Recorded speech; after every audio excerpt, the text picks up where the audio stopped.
ঘরের মাঠে পাকিস্তানের বিপক্ষে এক দাপুটে জয় তুলে নিল বাংলাদেশ। মিরপুর শেরেবাংলা স্টেডিয়ামে আজ বুধবার নাহিদ রানার বিধ্বংসী বোলিংয়ের সামনে দাঁড়াতেই পারেনি সফরকারীরা। পাকিস্তানের দেওয়া ১১৪ রানের মামুলি লক্ষ্য তাড়ায় তামিম শান্তরা সময় নিয়েছেন মাত্র ১৫ ওভার ১ বল। ইফতারের নির্ধারিত বিরতির আগেই ম্যাচ শেষ করে মাঠ ছাড়ে টাইগাররা। আজ টসে জিতে আগে ব্যাটিং করার সিদ্ধান্ত নেয় পাকিস্তান। ইনিংসের শুরুতে তাসকিন আহমেদ ও মুস্তাফিজুর রহমান নিয়ন্ত্রিত বোলিং করলেও প্রথম ব্রেক থ্রুর জন্য সপ্তম ওভার পর্যন্ত অপেক্ষা করতে হয় বাংলাদেশকে। অধিনায়ক মেহেদী হাসান মিরাজ বোলিং আক্রমণে বৈচিত্র্য আনতে পাওয়ার প্লের শেষ ওভারে বল তুলে দেন তরুণ পেসার নাহিদ রানার হাতে, আর তাতেই দৃশ্যপট বদলে যায়। নিজের প্রথম ওভারের শেষ বলেই ওপেনার সাহিবজাদা ফারহানকে আফিফ হোসেনের ক্যাচে পরিণত করেন নাহিদ। এরপর শুরু হয় তার ক্যারিয়ার সেরা স্পেল।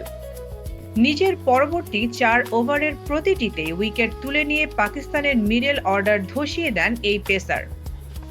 একে একে শ্যামল হোসাইন, মাজ সাদাকাত, মোহাম্মদ রিজওয়ান ও সালমান আলী আগাকে সাজঘরে পাঠিয়ে ওয়ানডে ক্যারিয়ারের প্রথম 5 পূর্ণ করেন নাহিদ। মিরপুরের উইকেটে তার অতিরিক্ত বাউন্স আর গতির মুখে পাকিস্তানি ব্যাটাররা কার্যত দিশেহারা হয়ে পড়েন। নাহিদের তৈরি করা সেই ধ্বংসস্তূপে এরপর আঘাত হানেন অধিনায়ক মিরাজ।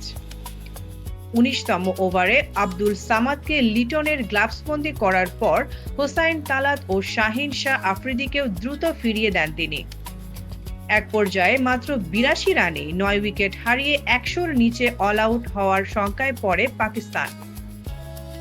তবে শেষ উইকেটে ফাহিম আশরাফ ও আবরার আহমেদের ৩২ রানের লড়াকু জুটি দলীয় সংগ্রহকে ১০০ পার করতে সাহায্য করে।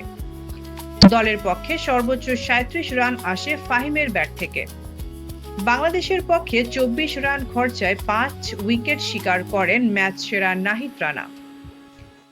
১১৪ রানের লক্ষ্য তাড়া করতে নেমে উদ্বোধনী জুটিতেই জয়ের ভিত্তি গড়ে দেন তামিম ইকবাল ও নাজমুল হোসেন শান্ত। ইফতারের জন্য নির্ধারিত বিরতির আগেই আক্রমণাত্মক ব্যাটিংয়ে জয় নিশ্চিত করে বাংলাদেশ।